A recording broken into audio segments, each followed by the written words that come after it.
Hi Ben, so now that we're going over this course of the lesson, I want to give you some stuff to think about at home.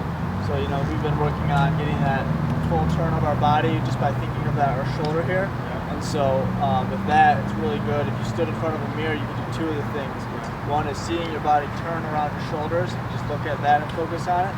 And then also if you have a full length mirror at home, like we said with our setup of pushing our thighs back till our knees or our feet come up and then down onto it. Keep doing that over and over again, it would really help. And a lot of people say that if you do it 100, so do something 120 times, it builds that muscle memory. And that's what golf really is a muscle memory sport. So I'd like to try to do that at home, and we'll see that'll help kind of ingrain it. So then once you go out on the golf course, you'll step into a golf ball and it'll feel like that. And also, like we were talking about, feeling that good takeaway with the shoulder turn. A nice little easy at-home drill you can do is you can take the ball here. Club needed, you put it right into your hands. We'll take our setup like normal, and then when you make that turn, that ball should stay right in between your hands.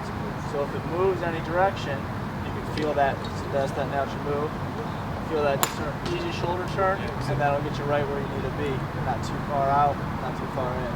So these are some things we can see as our lessons go on. I can test you on it and see if you've been doing your practice at home, and it can really help us out. Sounds great.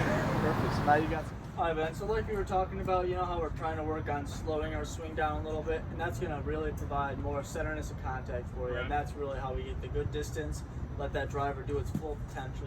You can only do so much with your swing, we'll let the machinery do the rest. So I'll give you one good practice recommendation. When you're out of the driving range practicing, and you feel that, I'm swinging it really hard, I'm swinging it really well, and it's not doing what I need it to do. It may be where we're contacting it on the club face. So what I like to do is if you have a little Scotch tape at home, you just put Scotch tape over it. That's an easy household item. Some people like to do the Dr. Scholl's foot spray, but we don't always have that lying around.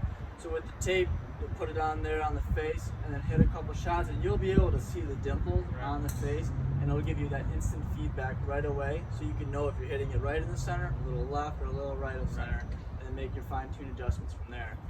So I think that's a really big thing, that centerness of contact is so important when it comes to our golf swing, and make sure to improve that and really dial that down on the range is the number one thing we can do. Absolutely, all right. I'd like you to take that one home, and especially when you do some practice between now and our next lesson, do that and come back and let me know where you're seeing that ball hit on the club face and how center it is. That's a good idea. Thank you. Yes. Okay, but now as we've kind of come to the conclusion of our lesson here, just a couple more points to hit, but I want to give you something to do when you go back home. Do you have access to a TrackMan? I do indeed. Yes, of course. That's what I expected. So those are really great. Seeing all the numbers, seeing the actual carry distances, which the carry is so important, but overall isn't as much with the carry. Yeah. So what I'd like you to do is, if you have that out in your range, is take your clubs and, like we talked about earlier, your 9 o'clock, 10 o'clock, 11 o'clock, wherever that is, do that with the TrackMan and dial out each number and keep notes of that as well. So you know how far you're going to hit each wedge and where it's going to be exact distance with TrackMan. And definitely with that TrackMan, if you're able to do it out on real grass with the TrackMan, it'll be much more beneficial for you. It's a little different for the wedge feeling off the mats, of course. We're out here on the mats today doing restrictions. Even on TrackMan, I could do. There's like a little short game course I could go on there and pick different yardages and hit it to the flag. So for more feeling like that, and just to really dial down those wedges. That's the Dustin Johnson. That's all he does. He hits wedges on TrackMan. He hits all. He's got TrackMan in his head now, and we can do the same if we have access to the technology.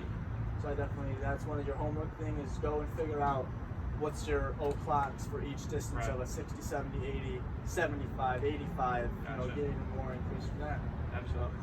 Okay, Ben, so one of the last things I got for you, a great practice recommendation that you can do at home. We've been working on those long putts today, but it's really about those short 2-3 footers. Is that we call it the clock drill, and we go around a hole, and at an equal distance, I'm kind of guesstimating, but we set up 4 tees, and then you make it like a game with yourself, where you have to go around and make it into from each location before you can finish, right? And we might play it like you have to go around 3 times or something like that. So this is a great drill to just get you repeatedly hitting those short putts over and over again, and it brings up that confidence level. So you really don't have to worry about, I don't know if I can see right there, so you have to restart. So just like that. So it keeps a nice little competition, and it makes practice a little bit more practical and more fun instead of hitting the same thing every time. Right. What do you think about that? I do like that. I think it's a good game to challenge